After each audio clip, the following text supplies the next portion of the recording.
우리는 지금 십자가 위에서 예수님께서 남기신 그 마지막 말씀들을 함께 살펴보고 있습니다.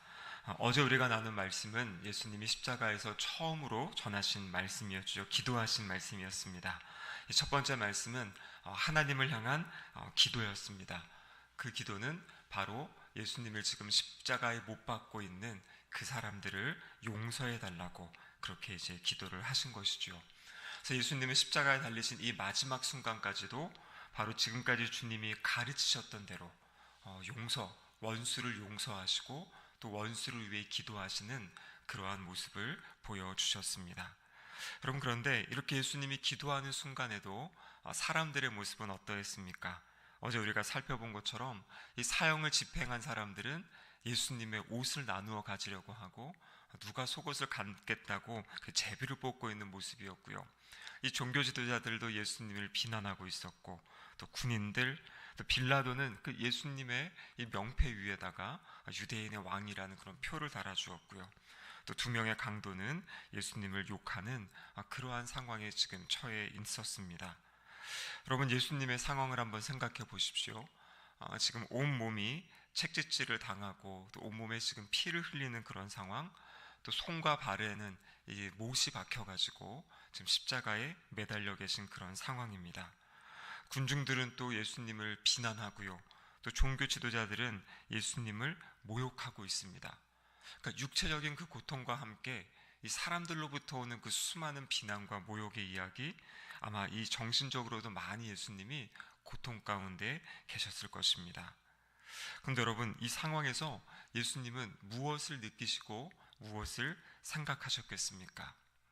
저는 이 복음을 묵상하면서 예수님께서 지금 떠올리신 생각은 아마 하나님의 뜻이 이루어지고 있구나, 하나님의 계획이 지금 실현되고 있구나, 이런 것을 생각하지 않으셨을까 싶습니다.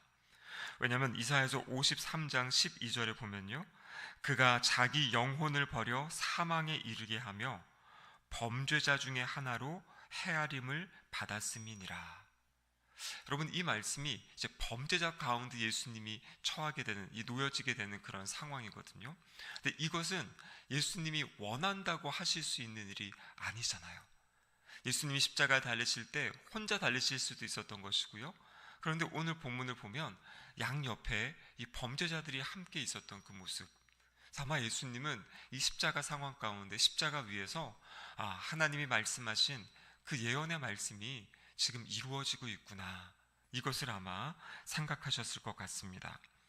이사야 선지자는요, 예수님이 이 땅에 오시기 전 약 700년 전에 사역하던 선지자거든요.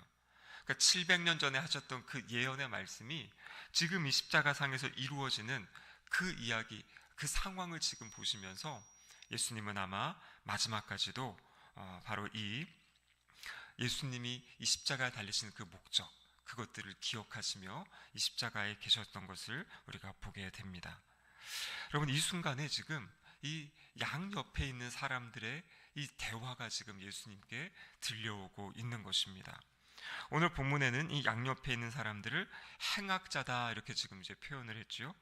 그런데 마태복음과 마가복음에 보면 이 사람들을 강도다라고 이렇게 이제 표현하고 있습니다.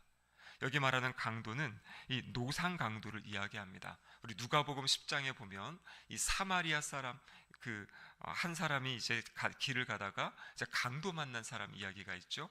이제 그 강도 만난 사람을 사마리아 사람들이 도와주는 그 얘기가 있는데, 거기 나오는 이 강도라는 단어와 여기서 마태복음 마가복음에 사용된 이 강도가 같은 이야기예요. 그러니까 이 양옆에 있는 사람들은 말 그대로 진짜 이 잘못된 이 죄를 짓고 지금 십자가에 달려 죽게 되는 그러한 사람이죠. 그래서 마태복음과 마가복음을 보면 이 양옆에 있던 두 강도가 동일하게 예수님을 욕했다, 이렇게 이제 기록을 하고 있습니다. 근데 오늘 이 누가복음에 나와 있는 우리가 읽은 이 말씀은 다른 복음서에는 나오지 않고 누가복음에만 나오고 있는 그러한 이야기입니다. 근데 이 이야기에서는 그 두 사람이 다 비방했다라는 것과 조금 다른 이야기를 하고 계세요. 오늘 23장 39절의 말씀에 보시면 이렇게 기록되어 있죠. 달린 행악자 중 하나는 비방하여 이르되 내가 그리스도가 아니냐, 너와 우리를 구원하라 하되 이렇게 되어 있습니다. 지금 이제 한 명이 지금 예수님을 향해 가지고 지금 비방하고 있는 거죠. 우리를 좀 구원해 봐라. 너와 우리를 좀 구원해 봐라. 그래서 지금 예수님을 비방하고 있는 겁니다. 근데 이때 다른 한편에 있는 행악자가 그 사람을 꾸짖었다 이렇게 이야기하고 있어요. 그래서 뭐라고 이야기하냐면 지금 너와 나는 우리가 그 잘못한 것에 대한 마땅한 죗값을 치르고 있다. 이러면서 자신이 지금 십자가에 달려있는 것이 자신의 죄에 대한 결과다라는 것을, 지금 자신의 잘못에 대한 결과라는 것을 고백하고 있습니다. 그러면서 다른 그 사람을 향해서 너는 하나님을 두려워하지 않느냐 이렇게 지금 이야기하는 겁니다. 그러니까 자신이 죄를 지은 죄인이고 하나님을 지금 심판자로 생각하면서 하나님 앞에서 우리가 지금 죄인이고 우리의 죄 때문에 우리가 지금 십자가에 달려있다. 그러면서 자신이 죄인이라는 사실, 자신이 지금 죄값을 치르고 있다는 사실을 지금 고백하고 있는 장면이에요. 그러면서 이 행악자는요 41절의 말씀에 보면 이렇게 이야기하고 있죠. 우리는 우리가 행한 일에 상당한 보응을 받는 것이니 이에 당연하거니와 이 사람이 행한 것은 옳지 않은 것이 없느니라. 이게 무슨 말입니까? 우리는 마땅히 이 죄를 지었기 때문에 이 십자가에 달려 죽는 것이 마땅하다. 그런데 지금 이 사람, 이분은 행한 것이 옳지 않은 것이 없다. 다른 말로 이야기하면 무엇입니까? 이분이 행한 모든 일은 다 옳은 것이다. 지금 그렇게 십자가 위에서 이야기하고 있는 것입니다. 바로 자신은 죄인이고 예수님은 죄가 없는 분이다라는 것을 지금 이 한 행악자가 고백하고 있는 것이에요. 여러분, 어떻게 이러한 인식이 가능했겠습니까? 그러니까 이제 마태복음, 마가복음에서 이 두 명이 다 예수님을 비방한 것, 그것은 아마 예수님과 함께 십자가에 달린 초반에 있었던 일인 것 같아요. 근데 지금 무슨 계기로 인해서 지금 한 명은 이 마음이 지금 바뀐 것이에요. 변화가 있었던 것입니다. 그래서 여러분, 많은 학자들은 이 어떠한 이 강도의 마음, 이 행악자의 마음에 이 변화가 왜 있었을까? 그것을 이제 이야기하면서 어제 살펴본 그 예수님의 기도 때문이지 않을까? 이렇게 이야기를 하는 겁니다. 어제 우리가 살펴본 이 사람들을 용서해 주십시오라는 그 기도도 누가복음에만 있는 그 내용이거든요. 그래서 누가복음에서는 그 다른 복음서에 다루지 않는 그 예수님의 죄 용서의 기도, 그리고 그 죄 용서의 기도를 듣고 무엇인가 마음의 변화가 일어난 이 한 강도의 이야기를 지금 같이 이야기를 이제 기록하고 있는 것입니다. 그래서 그 한 강도가 예수님이 그 이 모든 상황 가운데에서 그 자신과 이 죄인들을 위해 기도하시는 그 기도의 내용을 듣고 이 사람의 마음에 무엇인가 감동과 변화가 있었을 것이다. 이렇게 성경학자들은 해석을 하고 있습니다. 여러분, 그렇습니다. 이 지금 십자가 위에서의 상황은요, 이 강도가 도무지 예수님을 믿고 만날 수 없는 상황이에요. 생각해 보십시오. 지금 이 십자가에서 우리가 알고 있는 초자연적인 어떤 역사들이 일어났죠. 갑자기 날이 어두워지기도 하고, 그 예수님 돌아가실 때에는 막 바위가 터지고 성전의 휘장이 갈라지고 막 그러한 역사들이 막 있었거든요. 근데 지금 이 강도가 고백하는 상황은요, 지금 빛을 잃고 어두워지기 그 이전의 상황입니다. 왜냐하면 오늘 우리가 읽지는 않았지만 이어지는 44절에 보면 때가 제 6시쯤 되어 해가 빛을 잃고 온 땅에 어둠이 임하였다. 여기 말하는 6시는 낮 12시를 이야기하는 거거든요. 지금 예수님과 강도들이 십자가에 달린 시각은 오전 9시입니다. 그러니까 지금 이 9시에서 12시 그 사이에 어떤 초자연적인 일이 벌어지지 않은 그 상황입니다, 지금. 그리고 오히려 이 상황은 지금 어떻습니까? 예수님은 지금 십자가에 매달려 돌아가시고 있는 죽음을 맞이하는 상황이고요. 주변에 있는 대부분의 사람들은 지금 예수님을 조롱하고 비방하고 욕하고 있는 상황이에요. 그런데 이 상황에서 이 한 행악자가 지금 변화를 경험하고 있는 거예요. 회심을 경험하고 있는 겁니다. 처음에는 예수님 욕했던 그가 자신이 죄인임을 고백하고요, 하나님이 심판자이심을 고백하고 예수님은 죄 없으신 분임을 지금 고백하고 있는 것이에요. 여러분, 이것은 도저히 일어날 수 없는 일이 일어나고 있는 거예요. 지금 십자가 위에서 예수님은 도저히 자신의 구원자라고 구세주라고 고백할 수 없는 지금 그 상황이거든요. 근데 이 상황에서, 모든 사람이 비판하고 비난하고 조롱하는 상황에서 이 한 행악자는 그 예수님을 욕하는 사람을 꾸짖으면서, 그러면서 예수 자신의 죄를 고백하고 예수님의 죄 없으심을 이야기하고 있는 것입니다.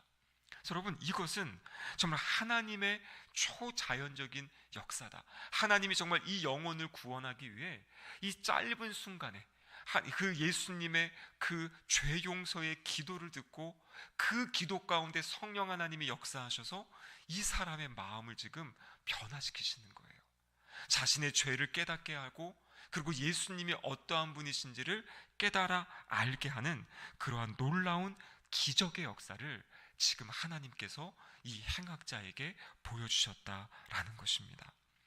여러분, 이것은 그렇기 때문에 은혜 중에 은혜이고 기적 중에 기적이에요. 바로 이 행악자가 마지막 이 십자가에서 예수 그리스도를 자신의 구주로 지금 바라보고 믿고 고백하고 있는 상황이기 때문입니다. 그래서 에베소서 2장 8절에서는 이렇게 말씀하시죠. 너희는 그 은혜에 의하여 믿음으로 말미암아 구원을 받았으니 이것은 너희에게서 난 것이 아니요 하나님의 선물이다. 그래서 이 마지막 순간에 하나님께서 이 행악자에게 하나님의 선물을 주셨어요. 근데 여러분, 여기 있는 저와 우리 모든 성도님들, 우리가 예수님을 구세주와 주님으로 믿고 고백하고 여기까지 온 것, 여러분, 이것이 바로 기적 중에 기적이고 은혜 중에 은혜인 것이에요. 하나님이 우리에게 그 선물을 주셨기 때문에 우리가 지금 구원의 은혜를 누리며 살아가고 있는 줄 믿습니다. 그렇기 때문에 우리는 이것이 우리의 행위에서 난 것이 아니기 때문에 아무것도 자랑할 수 없어요. 우리가 할 수 있는 것은 하나님이 나에게 준 이 선물에 감사드리고요, 또 이 하나님을 찬양하는 것, 그것이 바로 우리가 할 수 있는 일입니다. 여러분, 우리는 지금 5월 18일 새생명 전도 축제를 준비하고 있습니다. 우리 태신자분들을 위해 기도하고 있죠. 여러분, 그분들이 하나님을 만나고 이 예수 그리스도를 고백할 수 있는 것, 구세주로 고백할 수 있는 것은 전적인 하나님의 은혜이고 역사밖에 없음을 우리는 고백해야 됩니다. 하나님이 그분들을 만나 주셔야 되고요, 하나님이 그 마음과 심령을 변화시켜 주셔야 돼요. 그것은 어떠한 계기, 어떠한 상황일지 우리는 알 수 없어요. 지금 이 십자가에 달려있는 행악자, 그 마지막 순간에 하나님께서 이 사람을 만나 주셔서 이 사람을 구원하시는 역사를 주시잖아요. 다른 모든 사람들은 예수님을 비방하고 조롱하는 상황임에도 불구하고 이 행악자의 마음 가운데 주님이 은혜를 주셔서 그 마지막 순간, 우리 인간의 눈으로 보기에는 절대로 예수님을 믿을 수 없는 그 순간, 예수님이 지금 막 엄청 기적을 베푸시는 것도 아니고요, 사람들을 막 치유하시는 것도 아니고요, 수많은 사람들이 예수님을 찬송하고 높이는 상황이 아닌, 모든 사람이 예수님을 비난하고 비판하고 예수님이 지금 십자가에 달려서 피 흘리고 있는 이 순간, 이 행악자는 예수님을 지금 구세주로 알아보고 있어요. 그것이 바로 하나님이 이 행악자에게 주신 그 은혜입니다. 자, 이제 이 행악자가 그 자신 옆에 있는 예수님을 건너뛰고, 왜냐하면 좌우에 있다 그랬죠. 지금 예수님을 가운데 두고 양쪽에서 지금 이야기를 하고 있는 상황이에요. 근데 행악자가 지금까지는 그 다른 편, 상대편에 있는 행악자에게 이야기했는데 이제 눈을 돌려서 지금 예수님께 이야기를 합니다. 예수님께 도움을 요청하고 있어요. 그 내용이 바로 오늘 본문 42절의 내용이죠. 뭐라고 이야기합니까? 예수여, 당신의 나라에 임하실 때에 나를 기억하소서. 여기 보면요, 당신의 나라에 임하신다, 나라가 있다라는 거예요. 예수님이 바로 왕이시다라는 것을 지금 고백하고 있고요, 나를 기억하소서라는 것은 나를 구원해 달라고 지금 고백을 하고 있는 것이에요. 여러분, 십자가 위의 이 행악자는요, 자신의 죄를 고백했고요, 예수님의 죄 없으심, 그리고 예수님이 자신을 구원하실 수 있는 왕이고 구세주이심을 지금 이 십자가 위에서 다 고백하고 있는 거지요. 그러니까 성령 하나님께서 이를 감동시키셨고, 이 사람은 그 모든 자신이 해야 될 그 믿음의 고백들을 하나하나, 죄 용서와 믿음의 고백들을 하나하나 하고 있는 것이에요. 그래서 이것은 혈과 육에 의한 것이 아니라 전적인 하나님의 은혜임을 지금 보여주고 있는 것이지요. 자, 그런데 여러분, 예수님의 모습을 보십시오. 예수님 십자가에 달리셨을 때 아래에 있는 사람들이 예수님께 말을 막 걸었잖아요. 당신이 정말 구원자면은 뭔가 해봐라, 해봐라 그러면서 수많은 사람들이 예수님을 향해서 십자가에서 내려와 보라고도 이야기하고 너 자신을 구원해 보라고 막 이야기를 합니다. 근데 예수님은 그 어떠한 말에도 아무런 반응을 보이지 않으셨어요. 예수님은 그냥 그들의 이야기에 침묵하셨습니다. 그런데 지금 예수님이 그 수많은 이 비난과 조롱 가운데 예수님 옆에 십자가에 달려서 예수님께 구원을 요청하는 이 행악자의 고백에 귀를 기울이셔요. 그리고 예수님은요, 그 행악자에게 응답하십니다. 모든 침묵을 깨고 그 옆에 있는 행악자를 바라보시고 뭐라고 말씀하십니까? 오늘 43절에 보면요, 내가 진실로 내게 이르노니 오늘 내가 나와 함께 낙원에 있으리라.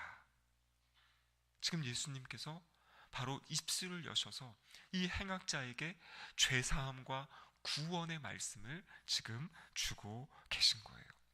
그래서 예수님은 이 고통의 순간에도, 이 마지막 순간에도 수많은 소리, 다른 소리에는 전혀 귀를 기울이지 않으시고요, 십자가 옆에서 이 죄인이 고백하는 그 고백, 그리고 죄인이 예수님께 자신을 구원해달라고 요청하는 그 요청의 소리에 예수님이 귀를 기울이셨고 그 요청에 응답하여 주십니다. 여러분, 이 예수님은 이 마지막 십자가 상황에서도요, 아까 말씀드린 것처럼 예수님은 이 땅에 오신 자신의 목적을 이루시는 거죠. 예수님이 이 땅에 오신 목적이 무엇입니까? 바로 죄인들을 구원하기 위해 오신, 인자가 온 것은 바로 그 죄인들을 구원하기 위함이다 말씀하신 그 말씀을 십자가 위에서도 예수님은 지금 이 사명을 이루고 계시는 모습을 우리에게 보여주고 있습니다. 우리 주님은 지금도 이 영혼들이 주님께 돌아오기를 기다리고 계세요. 그리고 우리를 먼저 그 구원해 주시고 우리에게 그 구원의 복음을 전하며 살 것을 예수님을 또 기대하고 계십니다. 오늘 하루도 우리 주님이 주신 구원의 은혜에 감사하면서요, 우리의 삶의 자리에서 성령 충만함 가운데 이 복음의 증인이 되는 삶 살아가시기를 주님의 이름으로 축복합니다. 아멘.